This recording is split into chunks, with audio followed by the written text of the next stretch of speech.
longgang rasa ngenar ing panggayung lunge gadung mrambat krambil gading gegondel witing rasa pangrasa nyancang jati wasanane brebes milih banyu saking langit tibang gedung lumebak ing pangkon anut nyemplung lelakon ngaurip cuma plong rasa atiku cadrane wong klangi ing tlaga nirmala cadrane kumambang ing sandang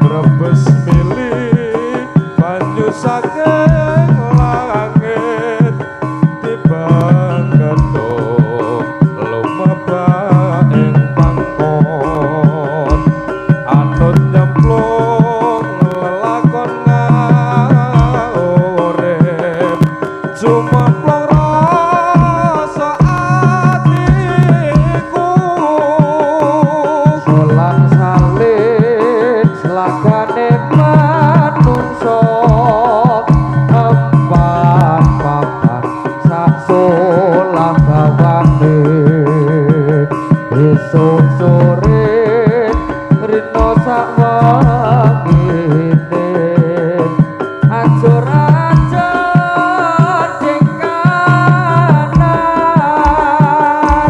cadrane kumambang ing sandang sumala cadrane kumambang ing sandang sumala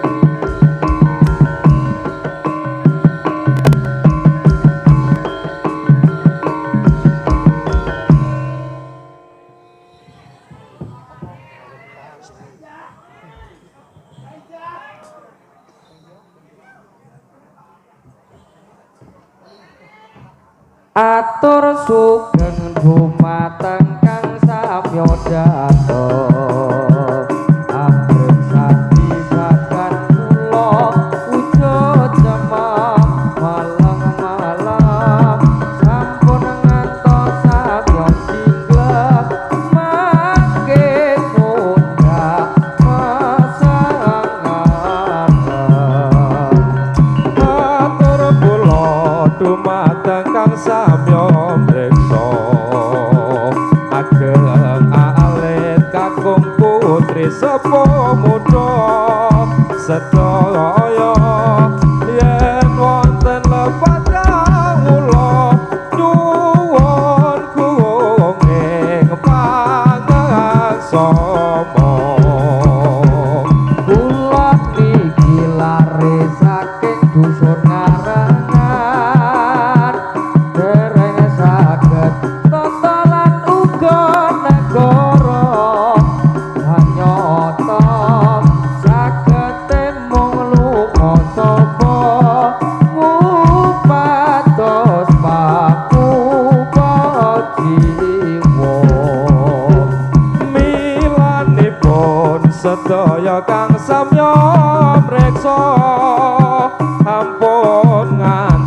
sami ngala-ala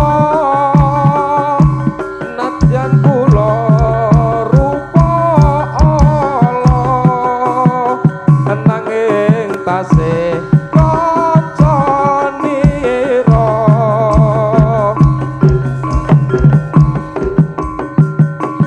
sampun cekap kang dados atur kawula mugi samya sekecane lenggahira sadaya yen wonten lepat kawula nyuwun kenging pangaksama.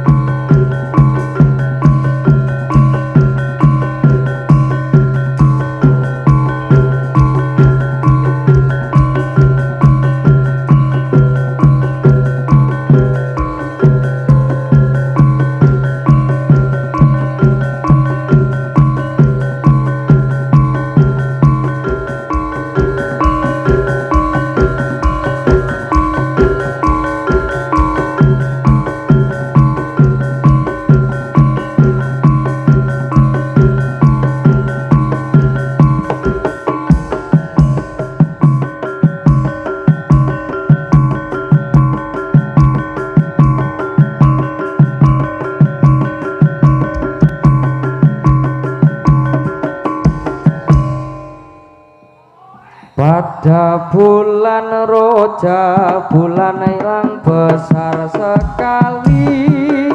Pada bulan roja, bulan yang besar sekali.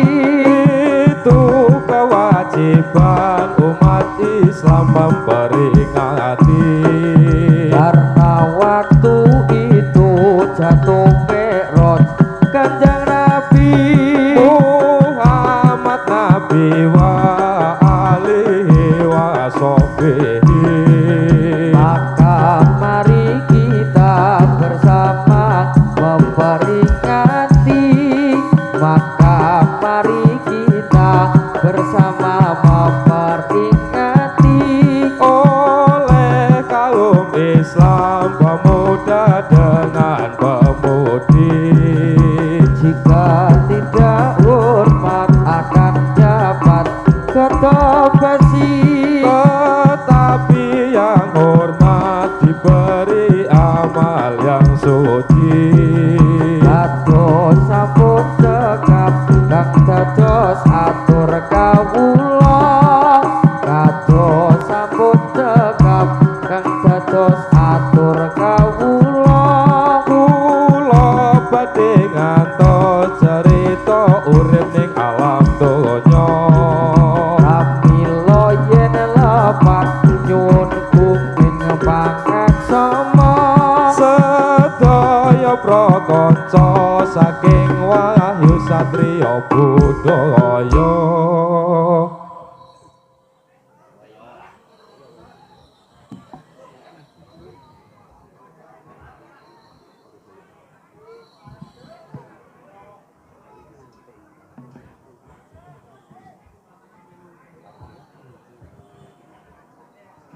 Waru-waru doyong ning pinggir kali. Ayu moblong-moblong saiki ana ngendi. Gedang kluthuk campuri cokak tiwas mathuk jebul mbok tolak. Waru-waru doyong ning pinggir kali. Ayu moblong-moblong saiki ana ngendi. Nemu susah ana gagake, nemu rondo ana anake. Waru-waru doyong ning pinggir kali. Ayu kinclong saiki ana ing endi. Benang lawe kloso amo yen ra kowe aku emoh. Waru-waru doyong ning pinggir kali. Ayu kinclong plong saiki ne ana ngendi tuku-tuku apa lasap kangenku wis mancap-mancap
Atur para putra atur pambagya dumateng para rawuh sedaya matur nuwun saged ing rawuhnya saged kembal ing dalu manika mugi Allah ingkang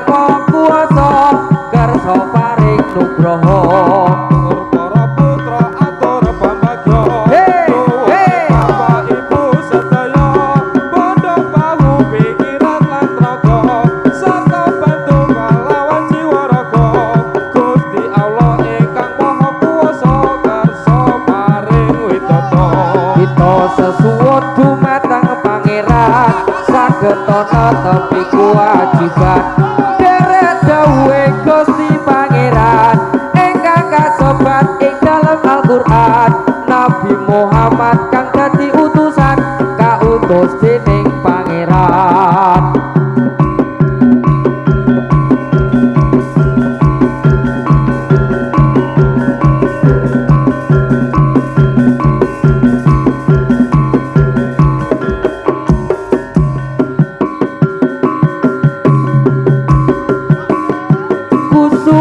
maning ati tuwa ayu kang tak ati-ati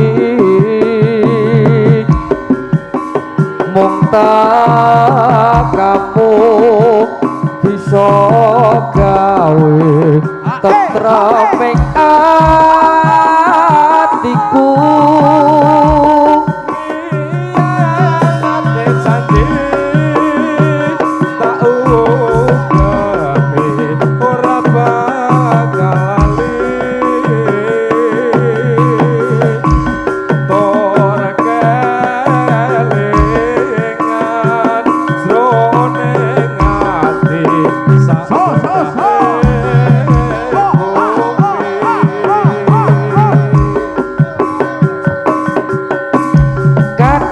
kaya ngene saiki piye karepe malah mirangake manis lambungane kok pahit dipemburine pancen mandelake ambon pamujiku muga-muga ra ana rubeda sak pukure gonmu lunga ora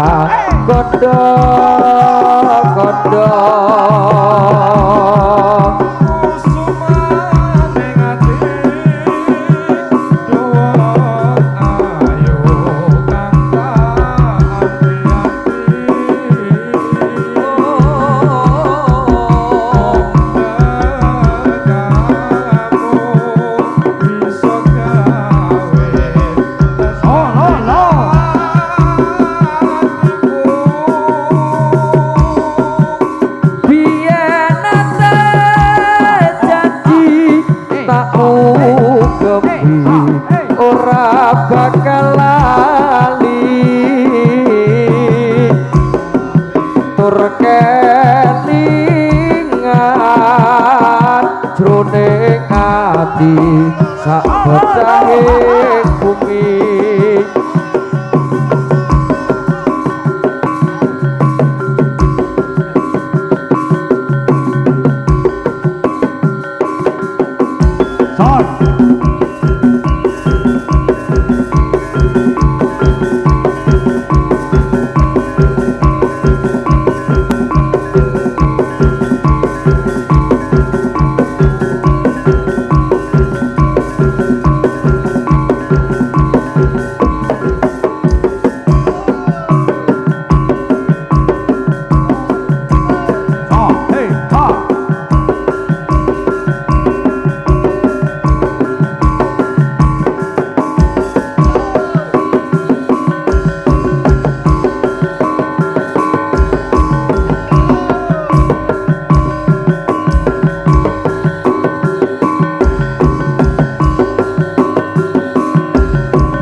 ayo prakanca padha olahraga supaya badane rasa sinawi maca erang-erang kaula ingkang miturut agama ayo sedulur Islam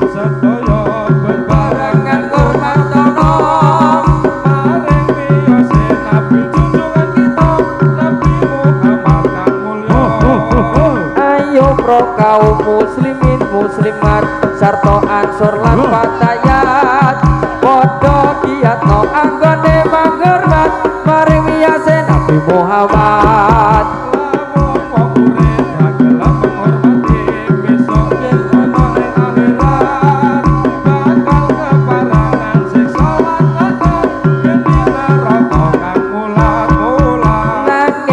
Podo gelem menghormati maring mikrote Kanjeng Nabi besok yen kita tumeka empati diganjar swarga kang edi rasa dulur kang dunya bejo nggondo mindakno agama Islam kang luwe utama iku dadak kewajibannya.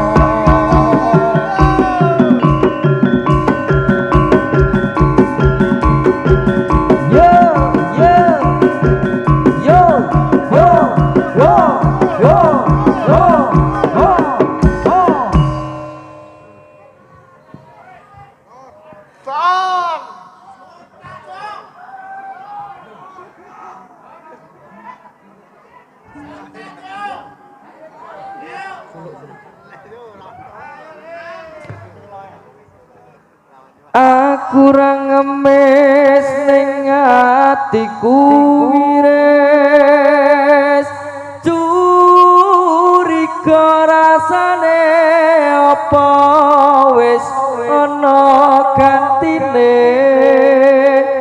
kamangka aku isih sayang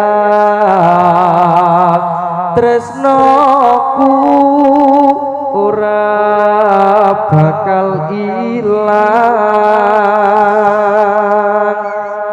nimas kesayangan kaya ngopo rasane ati iki suwe ra krungu pawartamu bingung rasane nandang rindu nimas sing tak tresnani IDM diwe aku ora balasi apa sliramu wis lali janji suci ngendi kamu wingi aku ra ngemis ning atiku mires curiga rasane apa wis ana gantine kamangka aku isih sayang tresnoku ora bakal ilang nimas jogonan tresnoku kaya dene aku kang jogo tresnomu tak pasrahke mring pangeran yen pasti jodoh ora bakal kurang dalan nimas sing tak tresnani DDM jiwe aku ora balasi apa sliramu wis lali janji suci ngendi kamu wingi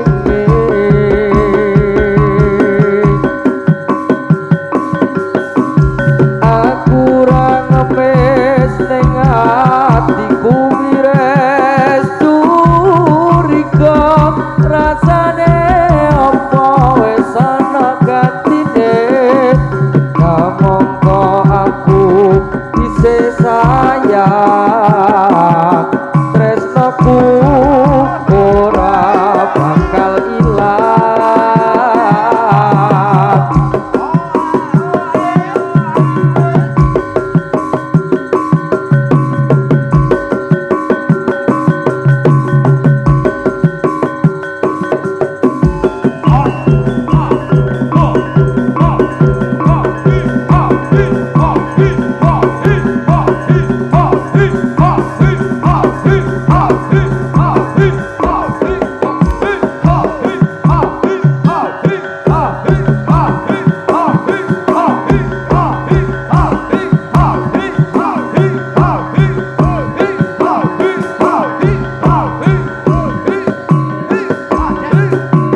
Apa wis ora kelingan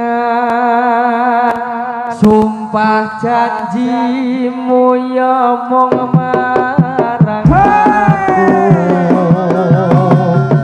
sineksen lintang rembulan jarene tresnamu kanggo aku wis nganti telung katiga nanging sliramu ra kirim warta barang saiki wis teko kowe malah gandeng priya liya ora nyata ora ngira kowe padha tali ning asmara tresnaku katulo suci rambo jogo malah kok blejani apa pancen wis nasibku kudu pisahan karo sliramu nadyan napodro ning ati nanging aku ora bisa ngocati lilo atiku wis lilo senadyan batinku wis keloro-loro nanging aku ra kuwowo mergo atiku wis kebacut tresno apa wis ora kelingan sumpah janjimu mung marang aku sineksen lintang rembulan jarene tresnamu mung kanggo aku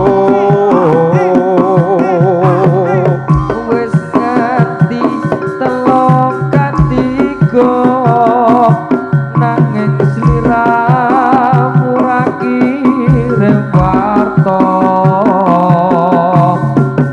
bareng saiki wis teko kowe malah gandeng priya liya ora nyono ora ngira kowe padha taline asmara tresnaku kang tulus suci rambut jaga malah beblencani apa pancen wis nasibku kudu bisa karo sliramu senadyan apa jroning ati nanging aku ra bisa ngocati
Sorak-sorak bergembira, bergembira semua. Sudah bebas negeri kita Indonesia